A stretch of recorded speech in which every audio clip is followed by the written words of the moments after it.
Let me check the audio. 1 second, everybody. Test. All right.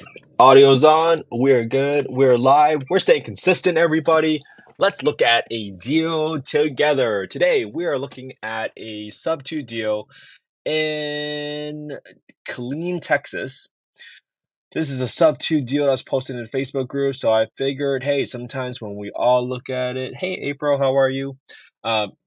Sometimes when we see these deals on Facebook, we always wonder, are they a deal? So let's quickly go through it and how we can quickly underwrite it. So for those of you that are watching on Instagram, if you ever want to look at the full screen version, you can go to youtube.com/@Kent_HE. That's youtube.com/@Kent_HE.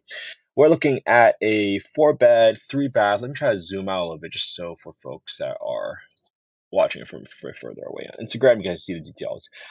Mortgage balance 242,049. Interest rate 3.625%. The PI principal interest is 1166. The tax insurance 793.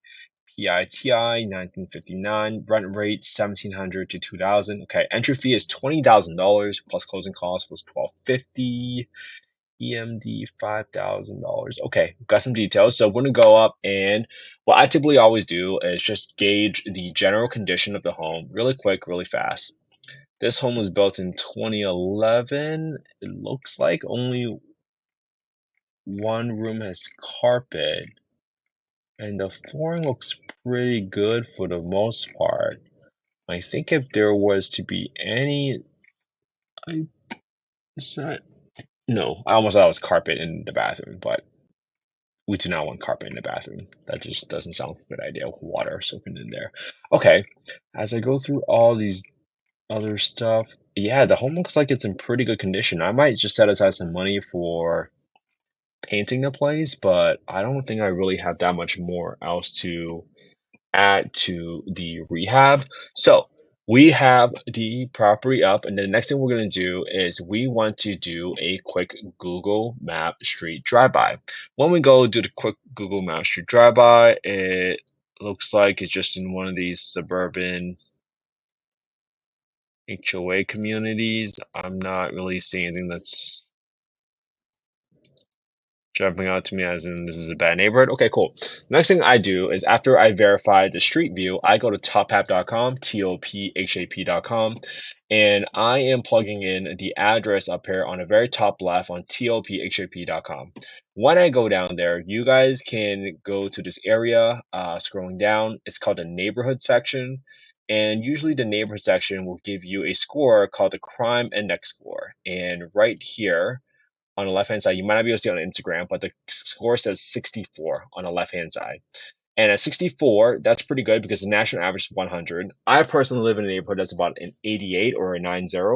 So that gives me a pretty good indication that this property is in a relatively good area. So I have no issues with the general neighborhood of this property. So I'm going to keep moving on to the next part. Next thing we want to do is we want to grab the FMR, which stands for the fair market rents.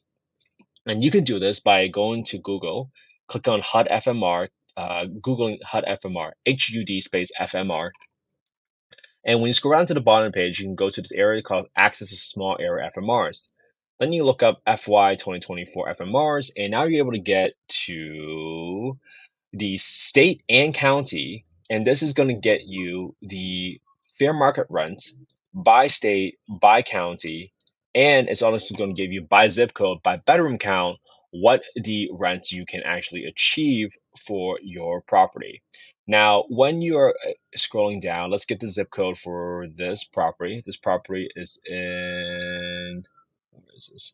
76549. So you can go 76549. Here it is. You can see that the rent for this zip code by bedroom count for a 3-bedroom 1660, and the rent for a 4-bedroom is 2000. 2000. Okay. Now, this is the part where you have to understand that this is theoretically, generally, the rent ceiling that the government will want to pay for what the rent would be for the tenant at a subsidized rate. Then you also have to get the market rent. So what I do is I go to affordablehousing.com, I go to the owner section, go to the market rent estimator. Once you go in here, you can plug in the address. By plugging in the address and the bedroom count, you're going to get these 4 bar graphs. What I pay attention to is the number on the far right where it says 1768. And this is the average rent for 4 bedroom properties within a 0.46 mile radius for 25 units. This is the part that's important because it usually adjusts the radius based off however amount it needs to adjust to get to 25 units. This is the important part. As we said, the market rent right now is 1768. However, the FMR on HUD's website says $2,000.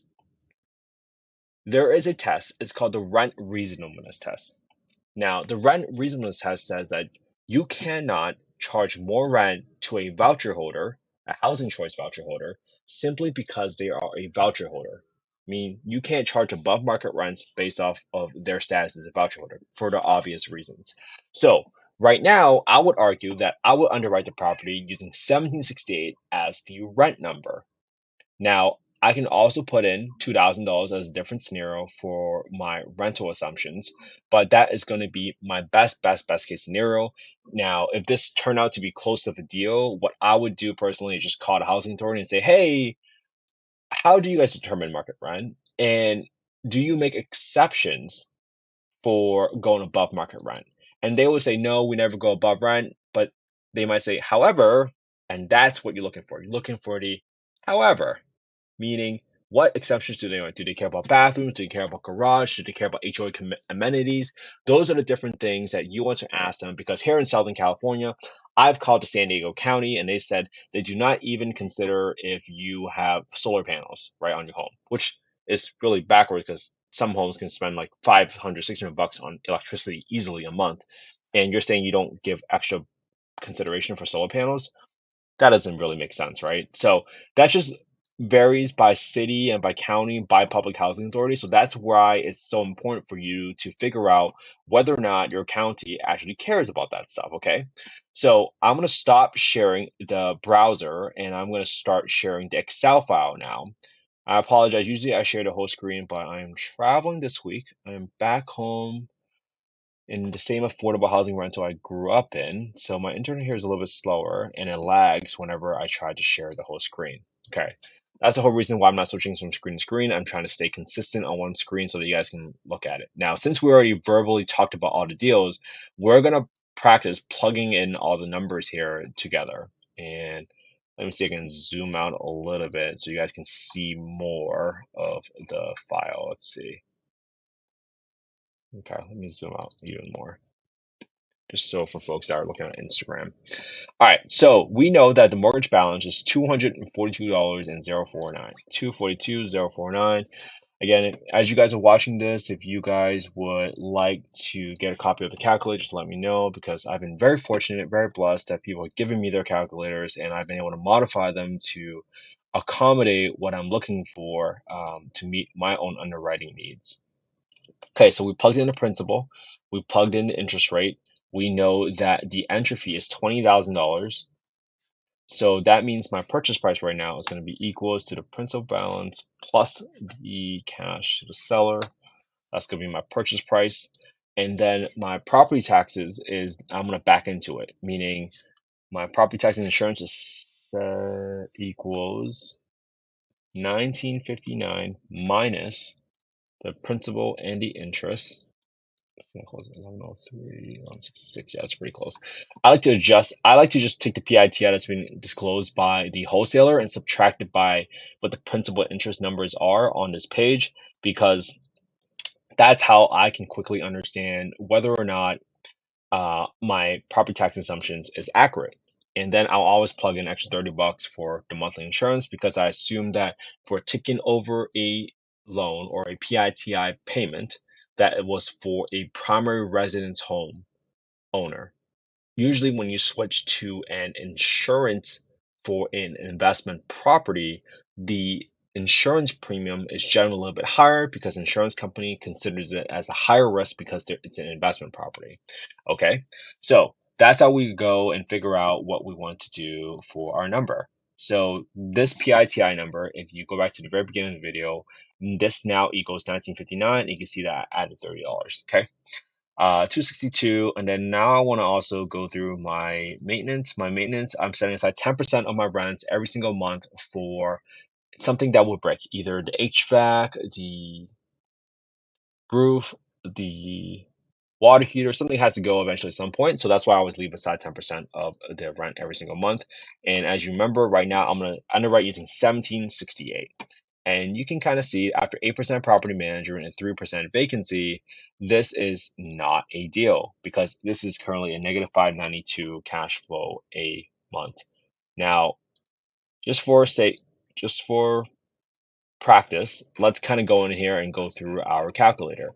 Right now, I'm assuming this property does not need any roof repairs because it's only been 10 years old, but you know what? I want to put a 1,500 bucks in there anyways because I want to make sure, just in case there's something that's found during the inspection, I am covered for it. And I'm going to put in money to paint the whole home just to kind of keep it fresh at 2,074 square feet at $3 a square foot. And that allows me to go line item by line item to do it. Now, I didn't see any other big renovations needed for any other part. I'm assuming because someone's living there, I don't need to put in a new water heater. And I'm also assuming that there are no termite issues, so I'm leaving that blank. So that comes out to be roughly about setting aside 9266 for rehab right now. Now, this is definitely not a deal because let's kind of go through the scenarios. At 1768, my cash flow per month is negative 592 bucks, and that's a negative 20.6% cash and cash return, assuming my purchase price was 262. I'm just going to do 62,000 just for easy sakes. Well, you might say, well, what's going to make it a deal? Well, what if I turn this up to $2,000? Well, still not a deal because at $2,000, this is still a negative 409, and my cash and cash return is a negative 14.22%.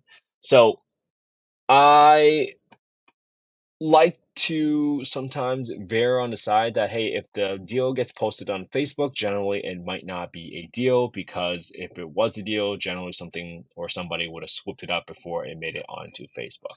But it does not mean this is not a deal for someone that just wants to buy a home to live in, not necessarily as a rental property, but that could also be a primary residence buyer or another homestead buyer that might be a penalty box buyer who does not qualify for a traditional conventional mortgage, so they might be willing to do what we call as a wrap deal, which means that they are paying a much higher interest rate to buy the property using unconventional financing methods. But this is not the case, so what we're going to do is assume that this is not a deal, and generally I will go through much more different scenarios like if it was on a market deal and about how you play through, but this is so far off from being a deal that it's probably not worth it. If you guys want to look at how we went through the different scenarios, hey Walter, nice to meet you. Nice to see you, man. If you guys want to see me underwriting properties, you guys can go to the YouTube channel, youtube.com/@Kent_HE, and you can see all of the properties that I've been underwriting for the past 61 days now. The whole reason why I do this analysis is simply because I want you guys to create your own YouTube channel. You guys can copy the same properties I'm looking at, same spreadsheet I'm looking at, and from that point onwards, give yourself the credibility and the confidence to pull the trigger on a deal should a deal ever fall in your laps and slap you across the face, because you can never become a real estate investor if you don't even know how to spot a deal. This is why this is so important, and I'm going to keep this file right here. And I know that sometimes the number one excuse for folks is that, hey, I don't have enough money. Well, if you are trying to raise capital from people, and in full disclosure, this is not a solicitation for investments. This is me simply showing you what I'm doing every day, the unsexy side of real estate. And on my full-time focus is really on development, but this will allow you guys to raise capital because the investor is going to ask you, hey, why do you think this is a deal? And when they ask you that question, I'm hoping in the future you guys are able to show, well, if you go to my YouTube channel and look at my past 100 lives, you will see that I have looked at 100 deals and they were all not deals until I came across this deal. That is what gives me the confidence this is a deal, because of all of the work that I have done, because you are giving yourself the undeniable track history.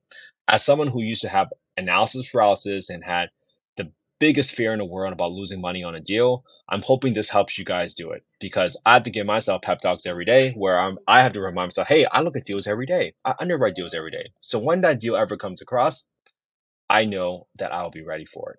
So I hope you guys found this useful. Please leave a comment if it is. Please DM me on Instagram if you ever want to connect. Thank you so much for caring about affordable housing. Without people like you guys, I would have never had the home I grew up in. So I have nothing to sell you. This is simply just me doing the work, showing you guys what I do every single day. And I hope this inspires you to stay consistent with me because it's very hard to stay consistent. But I have now created a habit that feel absolutely weird if I don't underwrite a deal live every day now. That's how I know the habit's forming. I used to underwrite a deal every single day, but I never did it live. But it's thanks to feedback from all of you guys. This is helpful. That has really motivated me to keep going. So thank you so much. Hey, Walter, if you want a copy of the calculator, just DM me your email on Instagram at investwithkenthe, and I will send you the calculator. No catches. Just want to share this with you. But please stay consistent with me. Please post it on YouTube channel because the only way we can solve this affordable housing crisis.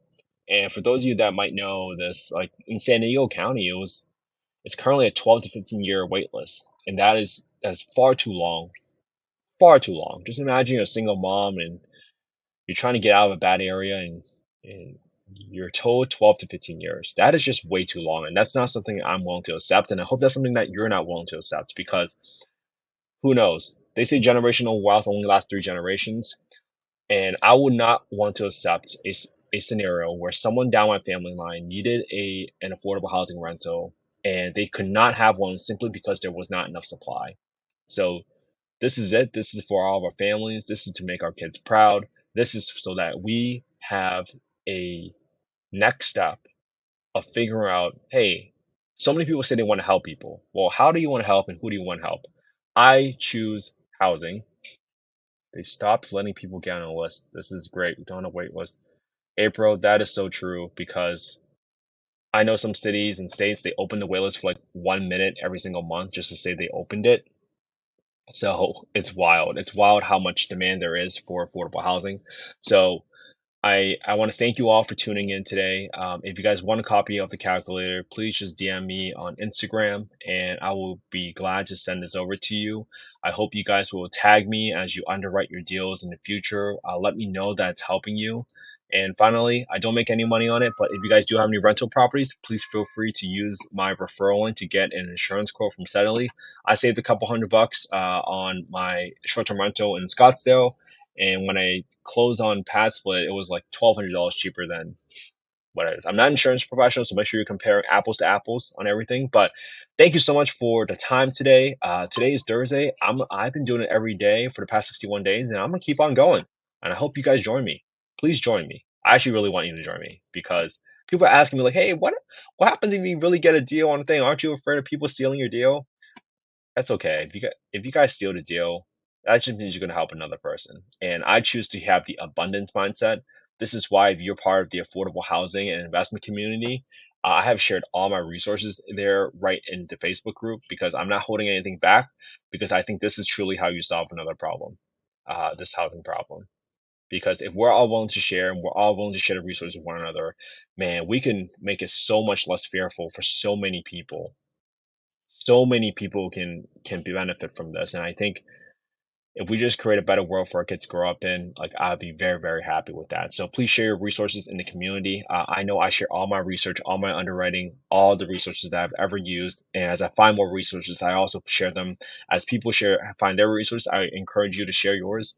The only way I can encourage a community full of go-givers is to be a giver myself first and lead by example. So thank you so much. Have an amazing Thursday. I'll be back here again tomorrow and we're going to stay consistent together. So thank you and I'll talk to you all tomorrow.